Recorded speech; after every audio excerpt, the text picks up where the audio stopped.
The law of correspondence is the law that holds the oneness together.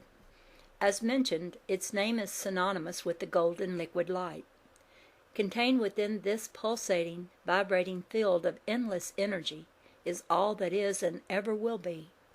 It is the etheric or cosmic glue that holds everything together and connects the physical planes with the mental and spiritual ones. Knowing that all exists simultaneously in each moment of time-space means that the initiate has the power to affect any and all things in any moment of time. The reasons why many have not accomplished this thus far on their journeys are because, number one, they have not understood this law and consequently have not known that they could do so, and number two, humanity's will is weak. The mind, connected with the universal mind of the all, is the key to change and to creation.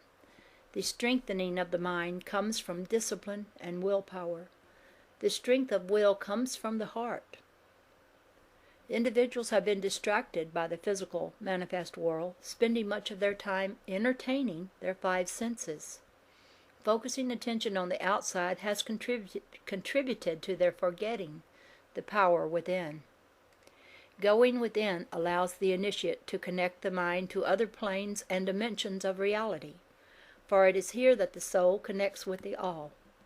When this connection is made, all power is returned.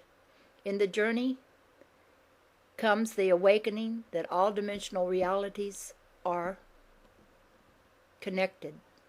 It is the wisest of souls who learns how to access these other realms. The physical plane vibrates at the lowest vibrational rate, while the plane of spirit vibrates at the highest. Within each plane are also subplanes of existence, but it is not necessary to describe that phenomena here. It is only significant to know. Let us use the thermometer as an example to explain these concepts and show how easy it is to visualize the law of correspondence at work. The thermometer registers numerical readings ranging from low to high. Nowhere are there markings which indicate absolute division separating one from another, such as hot or cold. Yet we are aware that all measurements are contained within, and each division has its own unique vibration or measurement, different one from another. The various different vibrations contained within the all exist simultaneously, like the variations within the thermometer.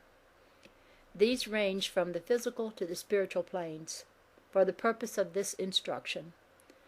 The difference between the thermometer and universal mind is that there are billions of unending variations within universal mind, whereas the thermometer registers a limited range. Yet every change of condition will affect the reading of the thermometer. What is significant about the law of correspondence is that all laws exist within this correspondence. Therefore, all is contained within it. One plane of existence is affected by another, and one plane affects another. All occur simultaneously. Consequently, all changes in one plane of existence affect the other planes as well. This includes thoughts, words, emotions, and actions. The celestial realms and angelic, devic, and elemental kingdoms are all interconnected with decisions humans make on earth. There is no escaping this. All are one, and all correspond to one another. This also applies to humanity's decisions and how they affect other people and the world. When the aspirant begins to realize this truth, the world takes on a new meaning. With this knowledge, power within the mind and heart begins to grow. This is the beauty of the understanding. This knowledge is destined to transform the world when initiates everywhere rise and begin to increase their individual light frequencies through the power of the inner journeys and the mind. Since light is the highest vibrational frequency known to humanity, it is reasonable to conclude that spirit is light. Since spirit is the creator, with the power of manifestation, Learn to illumine the mind and the heart with the light of the God force, dear ones. Work with this state of mind to further your understanding of the law of correspondence. Become that which you already are. Become one with your destiny. I am El Morya. I will work with any initiate who calls my name in the light of the most radiant one. I shall direct the attention of the soul to finding the corresponding path that shall enlighten your world. Ask and you shall receive. The time is now. Come forward out of exile and build heaven on earth. Adonai, in the light of the Most High, I am El Morya. And I wanted to interject here when they say in the light of the most radiant one. I think they're referring to Jesus, because I know he's called a most radiant one. Or maybe they're referring to the God force. I'm not really sure about that. Summary.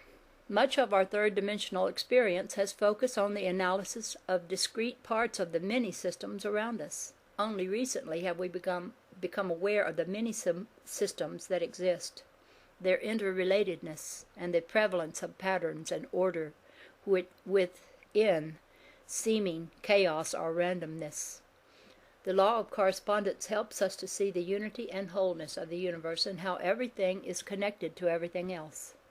Some of the keys to understanding this law are as follows. Mind gives rise to matter. There are 3 planes of existence, physical, mental, and spiritual. When oneness is present, all 3 planes are in harmony and agreement. The universal mind is the golden liquid light called the God force. Humans are part of this wondrous force field and are created to learn to become co-creators in this force field. The law of correspondence holds the oneness together. It is the cosmic glue and connects the physical, mental, and spiritual planes. All laws exist within this interrelatedness or correspondence. All changes in one plane affect all the other planes. Now we're going to get into chapter 13, and this is the law of cause and effect. Every cause has its effect. Every effect has its cause. Everything happens according to law. Chance is a name for a law not recognized. There are many planes of causation, but nothing escapes the law. The Kabbalion that was taken from. Many people live their lives responding to the events around them and never take the time to determine what is really important to them. This lack of goals or inner directedness places them in the position of being victims to the pressures of daily life. A major problem in their lives is lack of will and lack of clarity regarding goals or life directions. They are experiencing the results of the law of cause and effect without realizing that they have the ability to influence the effects of the law in their lives. The law of cause and effect is the expression of divine order in the universe. The law states that nothing happens by chance or outside the universal laws. We may not always be able to identify the many, often complex chains of events that produce specific effects, but this is the result of our incomplete knowledge.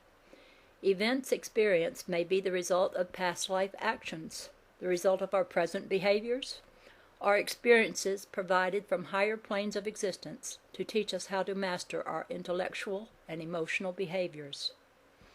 Cause and effect does not deal with things so much as it deals with events. Every thought that we think, every act that we perform, individually or collectively, has its direct and indirect impact on the events which are part of the chain of cause and effect. Everything is like an ecosystem, connected and performing flawlessly according to the variables affecting the chain of events. The law of cause and effect may apply to long-term or short-term outcomes. Karma is an example of the manifestation of this law. Karma that used to take lifetimes to come around now can appear within minutes following a projected thought or spoken word. While we cannot live outside the chain of cause and effect, we can exert our will and discipline to grow spiritually in ways which help us to use the law in positive ways.